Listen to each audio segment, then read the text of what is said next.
Assalamualaikum warahmatullahi wabarakatuh. Pada hari ini, kumpulan kami akan membentangkan mengenai bab kitaran perolehan dan pembayaran tunai. Kumpulan kami dianggotai oleh 6 orang, iaitu Nur Amirul Faiz bin Nur Rahman, Amirul Hakim bin Yusri, Nur Edina Atirah binti Mazlan, Wan Nur Zahira binti Abdullah, Nur Izzah binti Muzaha, dan akhir sekali Nur Izwani binti Ahmad Yusri. Dalam bab ini, perkara pertama yang kita perlu tahu ialah mengenal pasti akaun dan kelas transaksi dalam perolehan dan pembayaran. Tujuannya ialah untuk kita menilai akaun yang ada sama ada dipengaruhi oleh perolehan barang yang disediakan secara layak atau tidak berdasarkan standard yang diukur.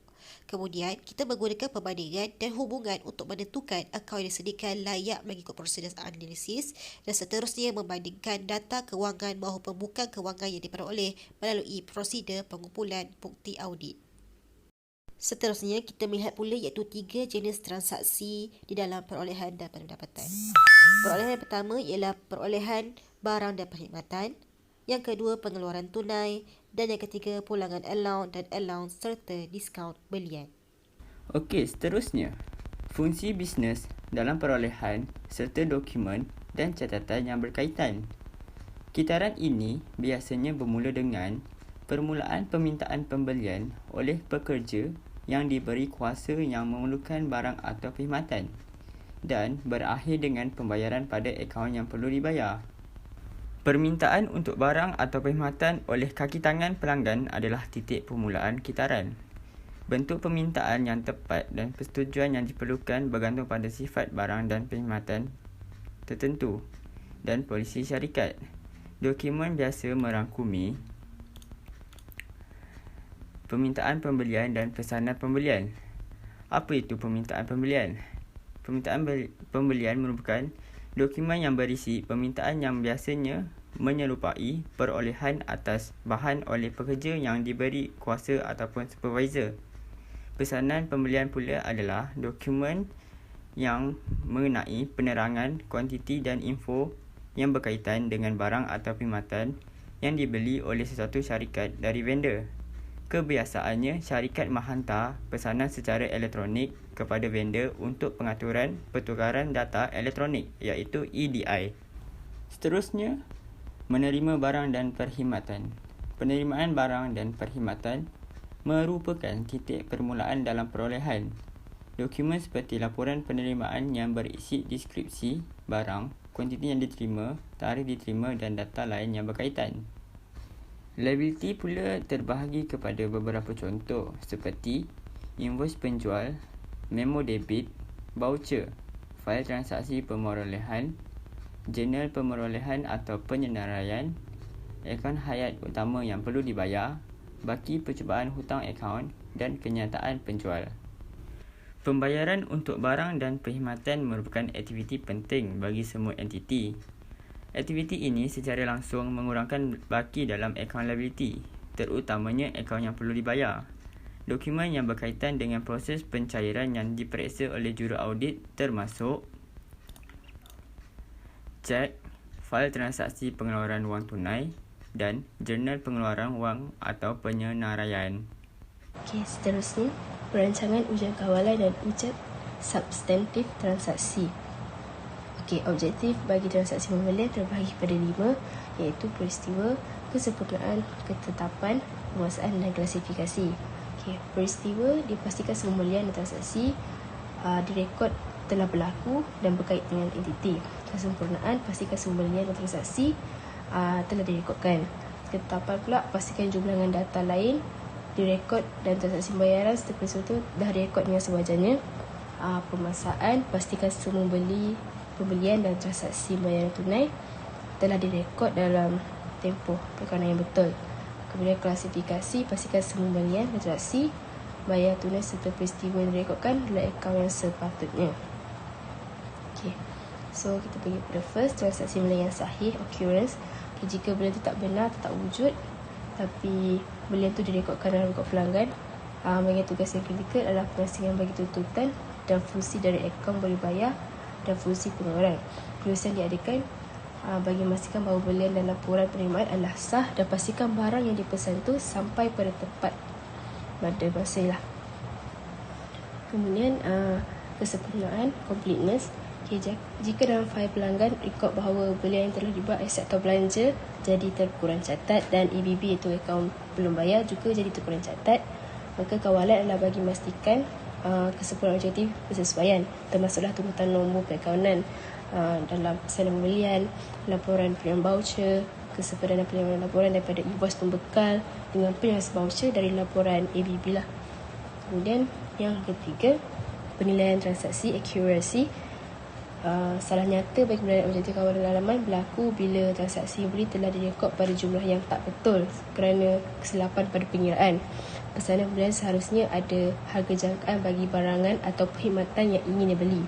Jika belian barang atau perkhidmatan tak seperti dalam kontrak, maka harga haruslah diminta seperti di dalam kontrak. Kemudian keempat, transaksi pembelian dicatat pada masa yang tepat, cut off atau pemasaan. Pelanggan harus ada kawalan bagi memastikan transaksi pembelian direkod dengan betul. Jabatan audit atau JA boleh membuat ujian prosedur kawalan dengan bandingkan tarikh laporan penerimaan dengan tarikh voucher atau tarikh penerimaan laporan yang lain. JA juga harus pastikan bahawa voucher telah rekodkan dalam rekod perakaunan dengan betul. Yang kelima, mengkategorikan transaksi pembelian, klasifikasi. Perkategorian sesuai bagi transaksi pembelian adalah objektif kawalan dalaman yang paling penting dalam kitaran pembelian. Jika transaksi pembelian tak dikategorikan dengan betul, maka aset dengan belanja akan jadi salah nyata. Ada dua kalan yang dapat digunakan untuk pastikan transaksi pembelian itu diklasifikasi dengan betul. Ada catat akaun dan tak bergantung kepada kelulusan dan semakkan bagi harga dalam nilai am bagi perolehan. Kemudian kita akan lihat lebih detail terhadap kebenaran salah nyata, tata cara kawalan, ujian kawalan terhadap 3 objektif yang utama, iaitu ketetapan, pemasaan dan klasifikasi. First kita pergi kepada ketepatan. Kebenaran salah nyatanya mungkin invoice pembekal yang salah harga atau salah penyuaraan. Tata cara atas kawalan adalah ketepatan, pastikan invoice pembekal disahkan, dan ujian atas kawalan dengan mengira semula ketepatan matematik terhadap invoice pembekal. Kemudian tata cara yang kedua, tujuan pesanan belian untuk laporan penerimaan dan invoice pembekal bagi produk, kuantiti dan harga. Ujian atas kawalan dengan tujuan maklumat kepada satu sampel package voucher untuk produk, kuantiti dan harga. Nyata yang kedua, transaksi pembelian tak dihantar ke jurnal pembelian atau rekod akaun belum bayar subsidiary. Tata cara kawalannya adalah menyusulkan voucher dengan sejarah harian akaun belum bayar.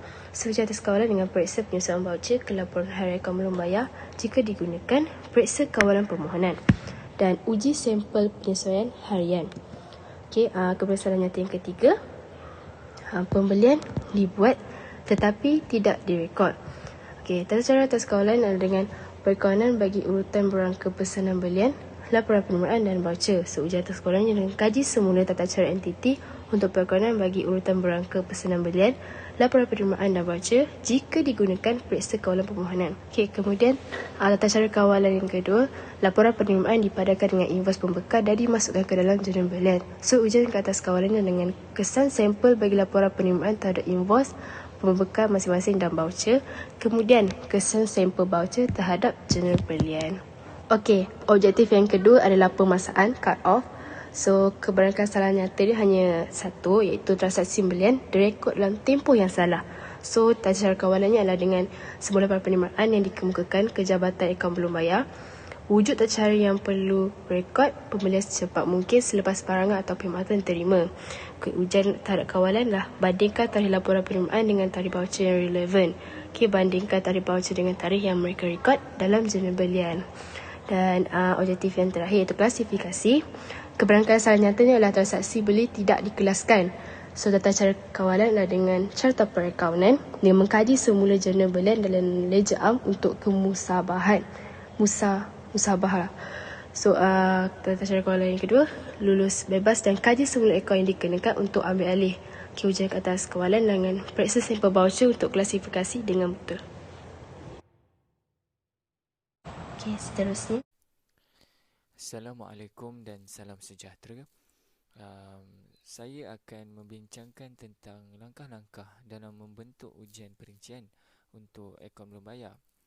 Jadi, Dalam langkah-langkah ini terbahagi kepada 3 fasa, iaitu fasa pertama yang terdiri daripada 3 langkah, fasa kedua terdiri daripada 1 langkah dan fasa ketiga terdiri daripada 2 langkah. Jadi dalam fasa pertama, langkah pertama yang perlu dilakukan oleh juruaudit adalah dengan mengenal pasti risiko perniagaan klien atau klien business risk yang memberi kesan kepada akaun belum bayar. Langkah kedua, juruaudit perlu menetapkan tolerable misstatement dan menilai inherent risk dalam akaun belum bayar. Dan langkah ketiga pula, juruaudit perlu menilai risiko kawalan atau control risk untuk kitaran perolehan dan pembayaran. Seterusnya dalam fasa kedua, juruaudit perlu membentuk dan menjalankan ujian kawalan dan ujian substantif bagi transaksi kitaran perolehan dan pembayaran. Dalam fasa ketiga pula, juruaudit perlu membentuk dan jalankan prosedur analitikal untuk akaun belum bayar dan membentuk ujian terhadap perincian akaun belum bayar untuk memenuhi objektif audit. Seterusnya, saya akan membincangkan dengan lebih terperinci tentang langkah-langkah dalam membentuk ujian perincian terhadap akaun belum bayar. Jadi dalam fasa pertama, langkah pertama yang perlu dilakukan oleh juruaudit adalah dengan mengenal pasti risiko perniagaan klien ataupun klien business risk. Kebanyakan syarikat masa kini mereka melakukan perubahan terhadap bentuk sistem yang digunakan untuk merekod aktiviti perolehan dan pembayaran mereka. Risiko perniagaan klien boleh wujud melalui beberapa cara. Sebagai contoh, apabila pembekal dapat mengakses rekod akaun belum bayar syarikat klien dan meneliti status akaun belum bayar syarikat, pendedahan maklumat transaksi ini terhadap pihak ketiga seperti pembekal boleh membawa kepada berlakunya salah nyataan jika ia tidak dikawal dengan baik. Langkah kedua, juruaudit perlu menetapkan tolerable misstatement dan access inherent risk. Akaun belum bayar mempunyai jumlah transaksi yang banyak seperti mana akaun belum terima bagi sesuatu syarikat, dan kos untuk mengaudit akaun ini juga adalah amat tinggi. Jadi, juruaudit terpaksa menetapkan tolerable misstatement pada tahap yang tinggi disebabkan bilangan transaksi yang terlalu banyak ini. Juruaudit juga akan menetapkan inherent risk pada tahap yang sederhana atau tinggi. Dalam langkah ketiga, juruaudit akan menilai risiko kawalan atau control risk. Setelah juruaudit menetapkan tolerable misstatement dan inherent risk dalam langkah sebelum ini, mereka boleh melakukan penilaian terhadap control risk berdasarkan pemahaman mereka terhadap kawalan dalaman syarikat. Dalam fasa kedua pula, langkah yang perlu diambil adalah membentuk dan jalankan ujian kawalan dan substantif. Ujian substantif juruaudit bergantung kepada keberkesanan kawalan dalaman syarikat yang berkaitan dengan akaun belum bayar. Kawalan dalaman yang baik dan efektif dapat membantu juruaudit dalam melakukan pengauditan bagi sesebuah syarikat. Jadi, ia sememangnya penting bagi seorang juruaudit itu untuk memahami kawalan dalaman syarikat klien mereka. Fasa ketiga pula, langkah yang perlu dilakukan adalah membentuk dan jalankan prosedur analitikal. Penggunaan prosedur analitikal amat penting dalam kitaran perolehan dan pembayaran tunai, terutamanya mengenal pasti salah nyataan dalam akaun belum bayar. Juruaudit perlu membandingkan perbelanjaan tahun semasa dengan perbelanjaan tahun-tahun sebelumnya untuk mengenal pasti salah nyataan yang wujud dalam akaun belanja. Disebabkan kewujudan sistem double entry dalam perakaunan, salah nyataan dalam akaun belanja akan memberi kesan pada akaun belum bayar. Melakukan perbandingan akaun belanja ini adalah prosedur yang efektif dalam menganalisa akaun belum bayar.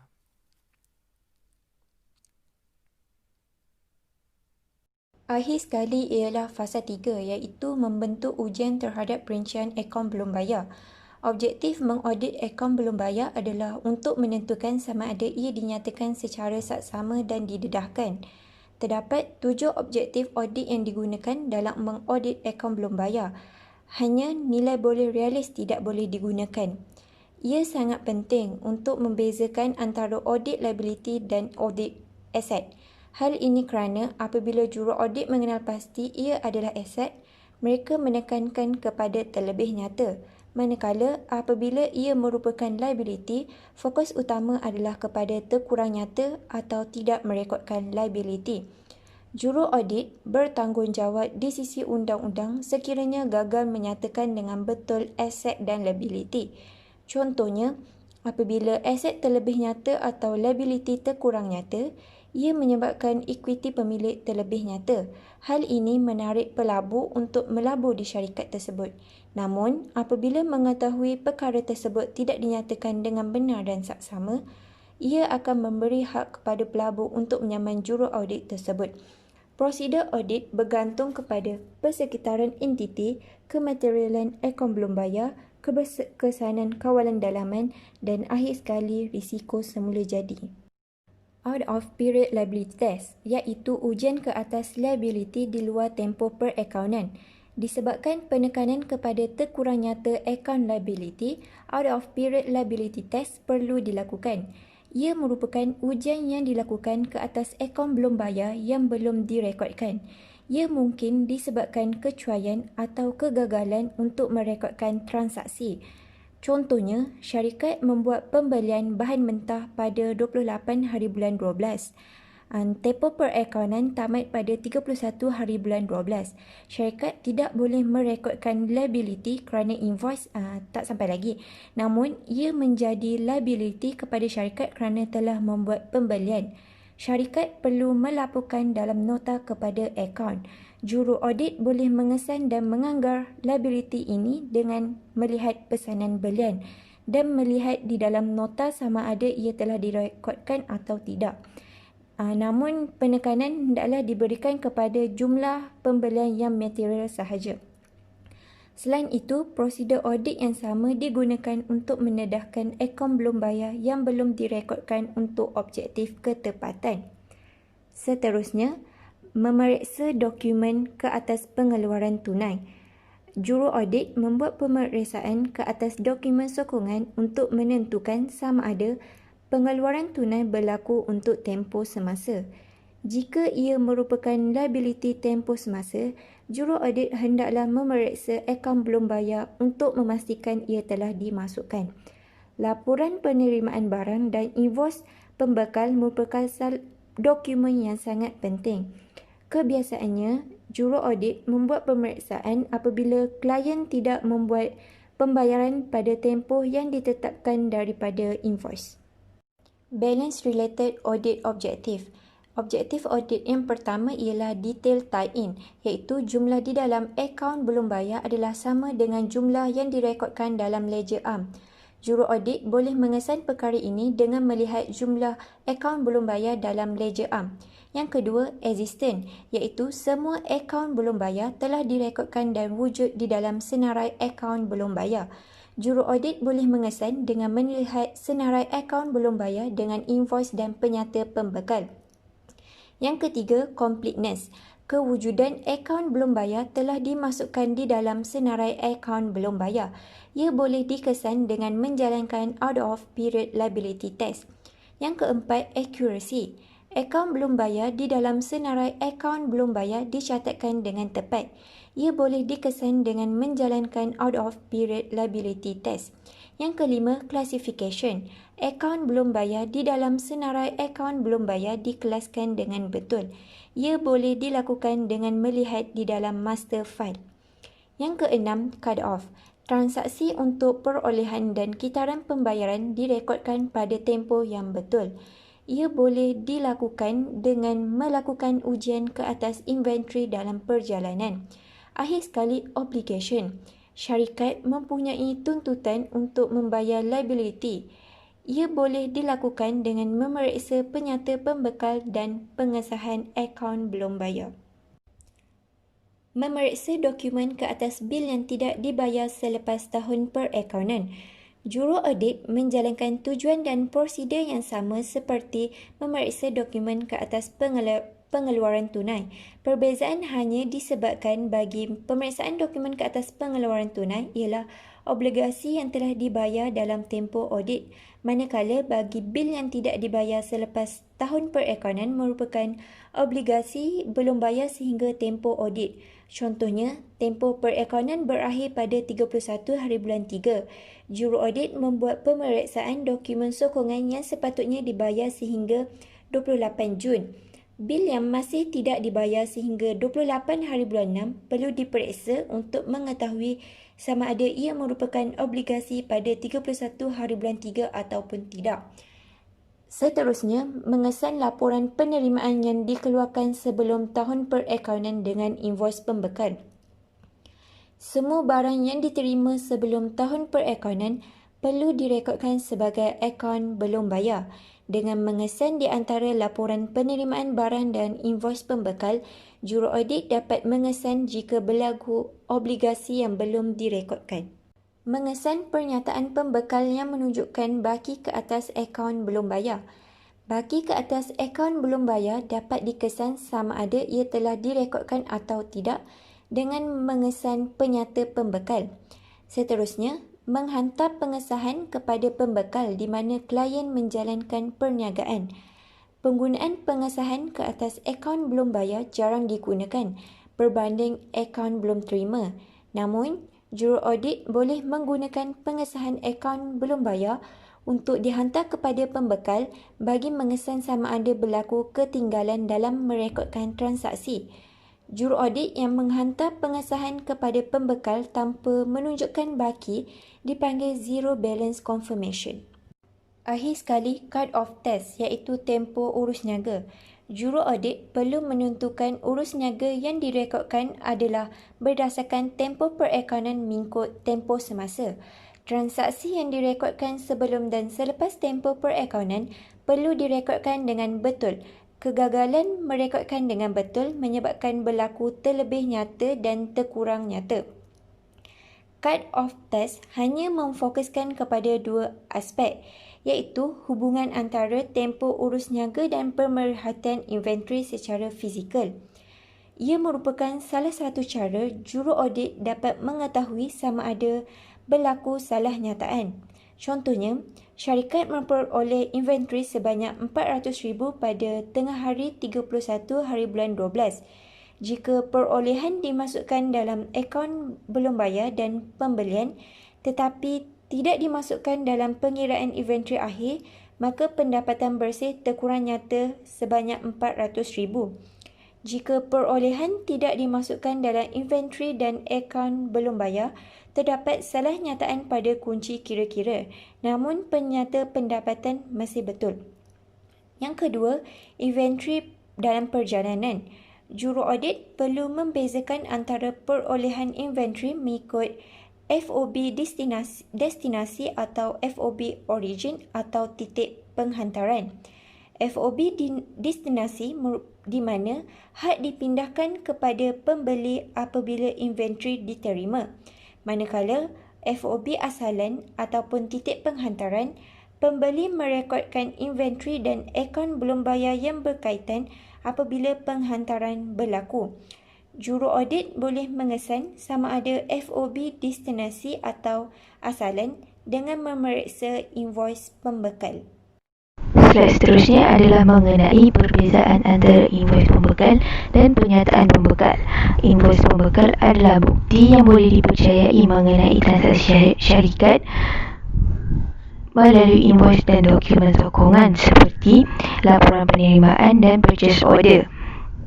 Ianya digunakan dalam ujian kawalan bagi mengesahkan perolehan dan ianya adalah lebih tepat kerana mempunyai maklumat mengenai harga, barangan dan lain-lain.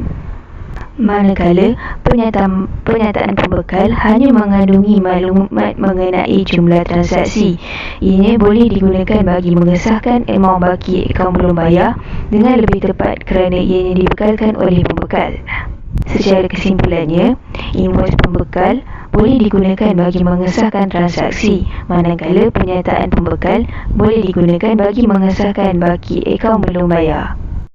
Perbezaan antara penyataan pembekal dan pengesahan. Penyataan pembekal disediakan oleh pembekal tetapi dipegang oleh klien. Ianya boleh berlaku risiko di mana klien boleh mengubah maklumat dalam penyataan pembekal. Seterusnya, pengesahan adalah penerimaan pengesahan mengenai akaun belum bayar yang dihantar terus kepada juru audit. Antara contoh maklumat yang diminta adalah maklumat dalam nota dan penerimaan belum bayar. Dalam sesuatu situasi, jika auditor mendapati kawalan dalaman adalah bagus, maka penyataan pembekal adalah cukup dan pengesahan tidak diperlukan untuk ujian. Pengesahan boleh digunakan oleh auditor jika mempunyai keraguan dengan risiko kawalan, iaitu kawalan dalaman pelanggan. Hal ini kerana pengesahan mempunyai risiko pengolahan maklumat yang kurang kerana maklumat diberi terus kepada juraaudit dari pembekal. Walau bagaimanapun, jika ujian mendapati kawalan dalaman tidak memadai, prosedur audit lain boleh dilakukan bagi menguji akaun belum bayar. Bagi mengaudit akaun belum bayar, juraaudit perlu mempertimbangkan saiz sampel, di mana saiz sampel ini adalah bergantung kepada kematerialan akaun belum bayar, jumlah akaun belum bayar, kawalan risiko dan keputusan tahun sebelum.